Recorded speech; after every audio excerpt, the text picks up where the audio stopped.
Okay, so about discussion of how the regulation of urine is undergone, or how is auto-regulation happen, or what are the hormonal controls which are responsible for urine formation. Firstly, I'll be giving out a brief of how urine was formed, which we also discussed in the previous lecture. So this is a diagrammatic representation of how the Stirling's law was actually working, the two pressures which are acting opposite to each other to make the urine formation. Here GBHP, which is the glomerular blood hydrostatic pressure. So what are the water molecules which are present in this space, in the blood flowing through these glomerulus region, through these capillaries, they are exerting a certain pressure against the capillary walls. That water is responsible for creating a hydrostatic pressure. So one is this pressure which is acting against the walls in this direction, against the capillary walls. Fine. So this pressure is created because of the water concentration in the glomerulus region, and this water is actually present, is flowing through the capillary channel.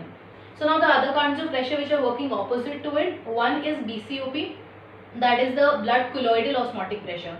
So the colloids which are present, so this is something which is happening through the filtrate, then again two pressures are happening finally to form a net filtration pressure. This is created in opposite direction because of the colloids which are present inside the blood. And then CHP, that is this one, the capsular hydrostatic pressure. Again the water molecules present there are exerting a hydrostatic pressure in the capsular region, which is also acting opposite to the GBHP. So according to the Stirling's law of capillaries, of the net pressures created inside the blood capillaries, these are the pressures which are acting opposite to each other. These two are acting in one direction, and this is acting exactly in the opposite direction. So let's clear off this thing and learn about the auto-regulation mechanism. Then we'll also discuss about the hormones which are responsible for forming urine. And about that, one most important one is renin, angiotensin, aldosterone system. We all have heard about this short form RAAS or RAS. So the full form of RAAS is renin, angiotensin, aldosterone system. Fine. When I say RAAS or renin, angiotensin, aldosterone system, we have clear names of three of these things which are together forming a system, helping in defining the concentration of urine, or most importantly the water concentration of the urine. So renin is something which is released from the juxtaglomerular cells of kidneys. Fine. Angiotensin and aldosterone. See, angiotensin is already present there and is being synthesized by the body, but then for converting it into its active forms, we do require the renin from the JG cells. And then aldosterone is released from the adrenal glands. When we are learning about adrenal glands in the endocrine system, so when we talk about RAAS, as I've already discussed, this means renin, angiotensin, aldosterone system. This is important in formation of urine, or basically the endocrine regulation or the hormonal regulation of urine. So renin is a hormone released from the juxtaglomerular cells of the kidneys. Fine. The juxtaglomerular cells. Then angiotensin, it's a peptide hormone, and this is synthesized in liver. And aldosterone is released from the adrenal cortex. What is adrenal cortex? When we learn about the structure of kidney, there is a gland which is sitting at the head of kidney on both the kidneys, that is adrenal gland, and the cortex region of the adrenal gland is responsible for secreting of aldosterone hormone. So now I'll give you an idea about how this system is actually regulating the formation of urine, or actually regulating the water concentration, most importantly in urine. So whenever the water balance is disturbed, we say the homeostasis is disturbed, or clearly we say the osmotic pressures are acting invariably to disturb the formation of urine, because whenever there is a high concentration of ions, then obviously the water concentration would be varied. If there is a excess amount of water, then also the osmotic pressure would be varied. And this could also be correlated to the blood pressures and volumes which are flowing in the body, or the amount of blood which is pumped out from the heart, depending upon ANP, if you have heard about adrenaluretic peptide. So adrenaluretic peptide, or maybe the amount of blood volumes which are released. So whatever blood volume is entering the kidney, is actually auto-regulated by vasoconstriction. Suddenly, if there is a huge volume of blood which is pumped out by heart entering the kidneys, then the kidney will not increase the GFR in that case, because at times there is a high pumping of blood, or at times there is a decrease or drop in the blood pressure, so that is not disturbing the GFR, because kidneys, they work in a simultaneous manner, most importantly maintaining the auto regulation.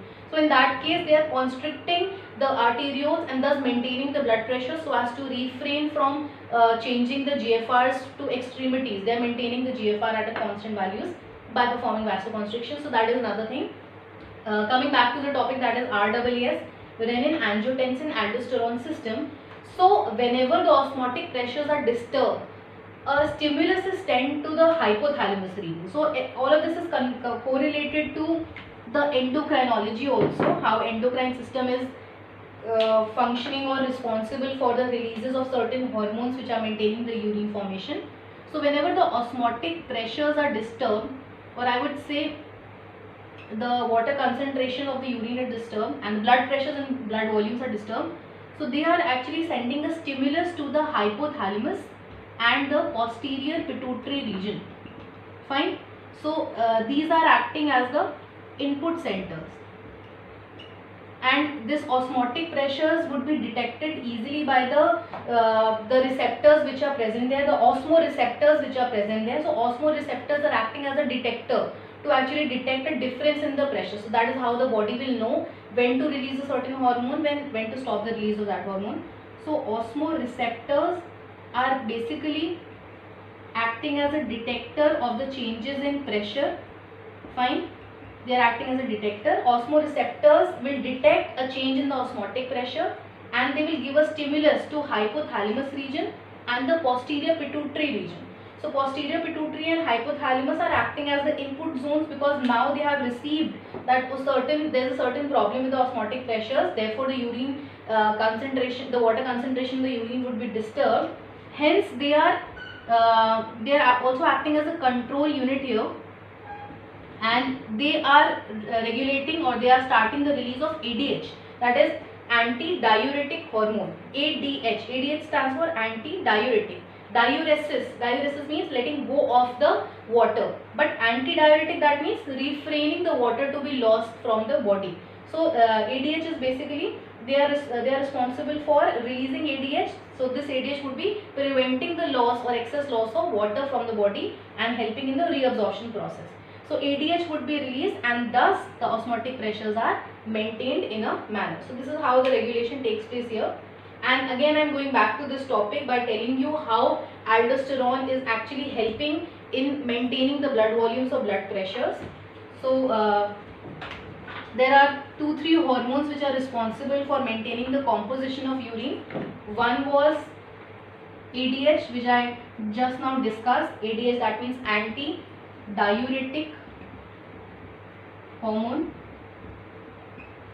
Okay. So against diuresis, this is against the loss of water from the body.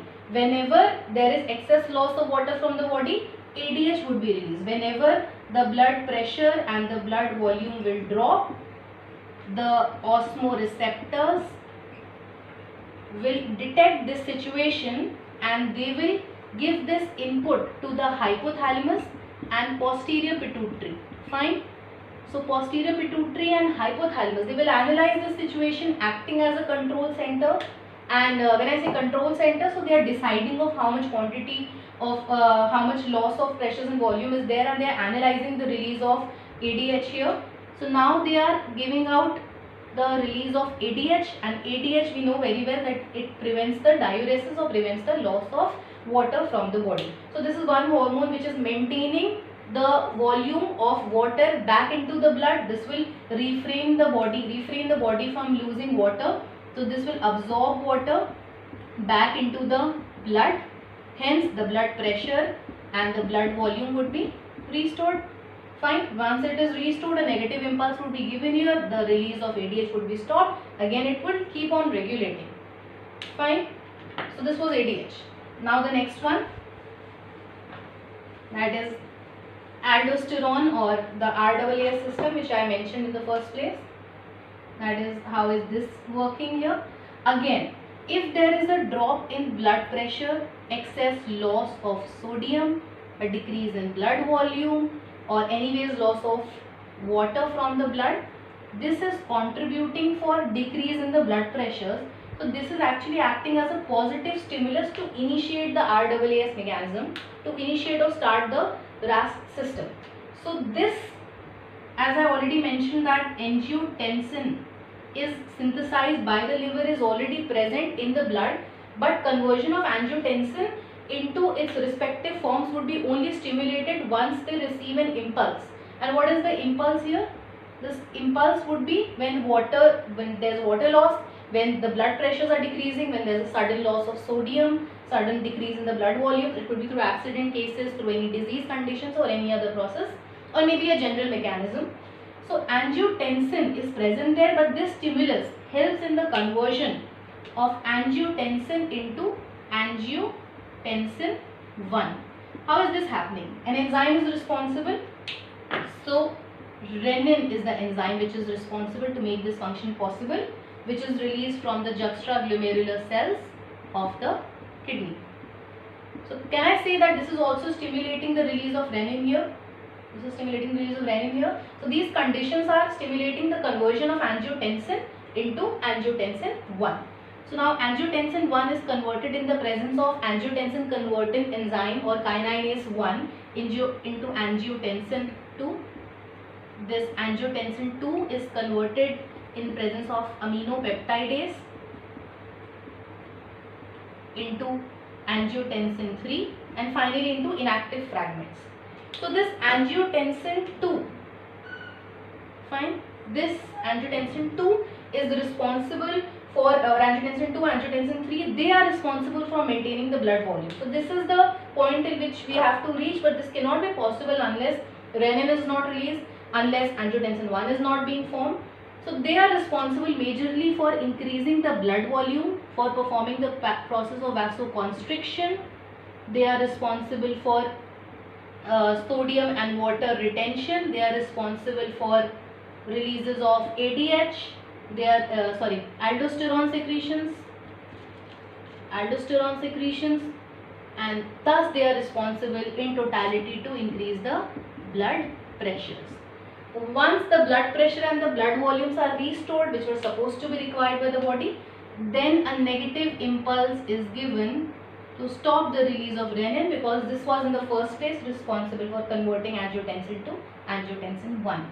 So this is again a kind of an auto-regulation or endocrine interpretation, endocrine interference of the body to maintain the blood volumes. And we all know that if we prevent the excess loss of water from the body, we can actually save the body, because ultimately it will lead to dehydration. So only 1% or less than that is actually given out, less than 1% of water is given out. Most importantly, most of the water is reabsorbed. So this is another mechanism. That's up for today. Thank you.